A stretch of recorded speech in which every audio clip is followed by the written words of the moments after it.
Hiring managers, or anyone who does hiring really, of Reddit, do you actually read cover letters? What are you looking for in one that says I should contact this person? It's more looking for a reason to not contact. Some craziness, standing out, or more importantly, the smell of bullshit. What kind of craziness? What would make you not contact someone? Now just being nosy looking, for examples haha. Crappy English or communication skills. Sloppy styling / organization. Programming requires unusual attention to details. If they do a bad job in something as simple and important as a cover letter, I better not spend my time on them. I once saw people declaring their political opinions there. Although the opinions were to my liking, why would you do this? And the bullshit. Everything in the hiring process should be bullshit scanned. Keep it simple and relevant. Include the backquote buzzwords of what they are looking for in your cover letter. Cut out any fluff or overly descriptive language. Do proper research on the company before applying. I was once asked by manager to go through a stack of resume / cover letters. There were over 100. I was asked to throw out any with a personal photo, spelling mistakes, anything longer than 4 pages, extremely bad formatting, think weird borders, walls of text etc. That cut it down to around 70.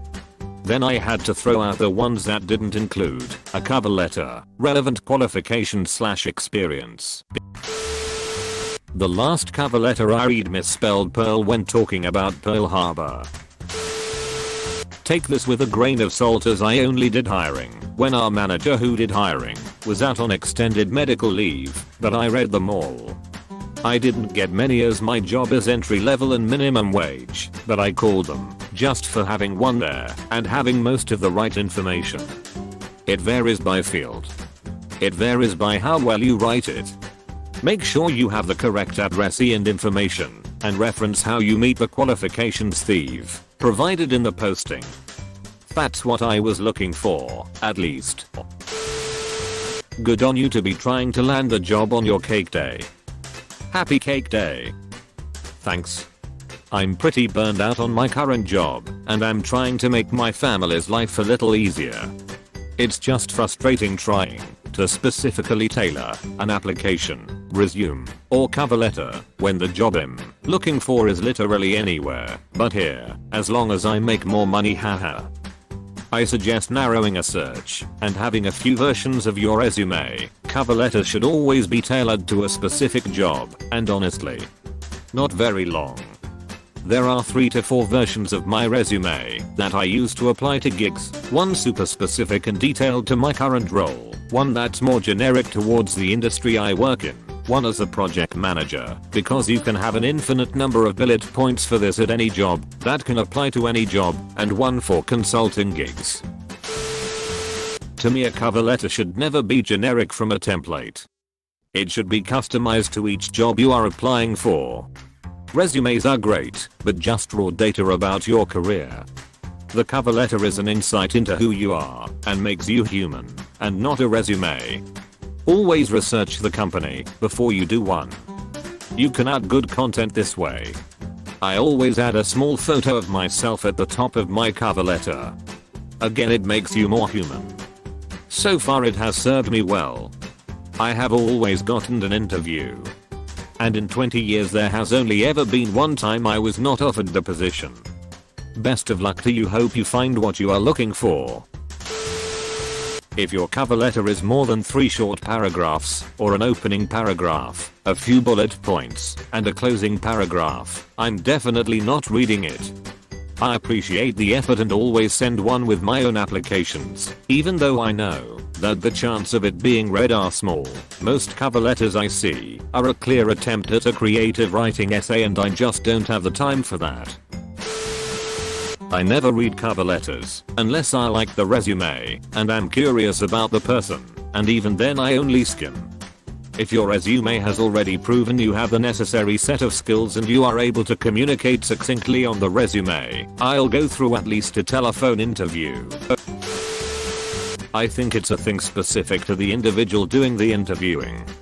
I know for example that when interviewing for permanency in my current role, someone got it over me, and one of the reasons was they wrote the best cover letter my manager had ever seen. I want to make sure that the candidate can write coherently. Can you arrange words grammatically? Does your sentence structure reflect a basic understanding of how to communicate with other humans? Can you discuss yourself coherently, creating a narrative that makes sense? On one hand it's a low bar, but on the other, some people find it surprisingly difficult. I look to see if it is generic or actually references the job applied for. I have gotten many emails or cover letters that have nothing to do with the job posting. I work in an industry where strong writing skills are critical. I like cover letters because if nothing else, it's a readily available sample of their writing for me to review. I also appreciate the extra effort. I usually only see 2 to 3 cover letters in a stack of 20 applications, so including one buys the applicant an extra glance over from me, but if the resumes and the cover letter is poorly written, my extra once over is just more time for me to notice the flaws. Honestly, when I was hiring in hospitality, my resume checklist would be something like 1. How many pages? Industry standard for us was 1 for cover letter and 1 up to double-sided for resume. Any more than that is red flag, job hopping or inability to cut out irrelevant stuff. 2. Quick squiz at the resume for relevant experience, and if they included referees. 3. Cover letter. Here is where I would look for effort. Did the applicant tailor their cover letter at all? Is it completely generic? Is it even relevant? Have they included waffle about jobs or experiences not applicable to the role they are applying for? Have they efficiently summarized their best attributes and experience? How is their written expression? For hospitality we looked for people that weren't formal but still professional. If I was in a corporate environment I would look for professional expression, but with a spark of individualism, but that's just me. Also, your tone is incredibly important. If you sound like you're begging or a pushover, it makes me think you'll be that way with difficult customers. If you sound entitled and arrogant, again that's not what we want. Basic stuff like spelling, formatting, etc. Overall, it needs to be a blurb. It's introductory and summarizes your key attributes to convince me to keep reading. I first make sure they actually read the job description and our requirements and -X200B. Asterisk if I asked for a 2-page cover letter, all the 3 and 1-page letters are going in the bin. Asterisk emailed it to the wrong address. In the bin. Asterisk use the wrong font/size when I asked for a specific one. That was a test and you failed. It's in the bin. After that I've narrowed it down to the people who can pay attention to detail/follow instructions and will actually read those cover letters. I find cover letters serve 2 purposes. 1. Not having one means you have something to hide. I will not interview someone without a cover letter. 2. Cover letters highlight problem element. I read the resumes first to find which people seem most qualified, despite the cover letter ostensibly being something to attract people to read resumes. I do the reverse. The cover letter is the only part of the application with personality in it, and I can use that as a preliminary for fit with the company. But nothing in it says contact this person. They only say don't contact this person, either directly by some horrible entry like I plan on putting this job 3 months in for somewhere else, or indirectly by being literally copy-pasting from online templates, which tells me a lot about them in turn. 1. Is it there? 2. Is it stupid? Onto the resume edit. Technical job.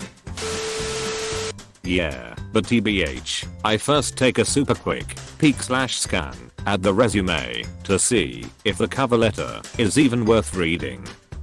Isn't that the opposite of the reason for including a cover letter? Could we at least stop calling it a cover letter? Yes and no. Many times a cover letter is reviewed with the anticipation that the applicant has identified a few key experiences that he or she has had.